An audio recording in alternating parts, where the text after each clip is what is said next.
عسلامة ومرحبا بكم أعزائي المتابعين. أخبار يسيب الساحة الفنية الليبية والتونسية، وذلك إثر وفاة اليوم محمد كيمو متأثرا بإصابة إثر سقوطه الأحد الماضي من الطابق الرابع من أحد البنايات في تونس.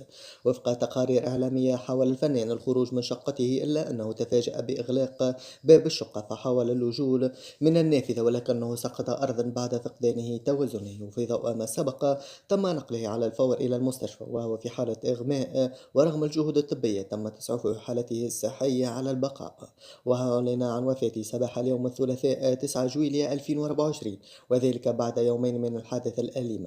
والراحل محمد كيمو درس في جامعة قندوز ببنغازي. قدم محمد كيمو عدد من الأعمال الفنية الغنائية، كما اشتهر بأغنية يا مالي يا عيني في فيديو عرف به في مواقع التواصل الاجتماعي، وهذا بفضل ظهوره مع أرمستا وفي برنامج فكرة سامي الفهري.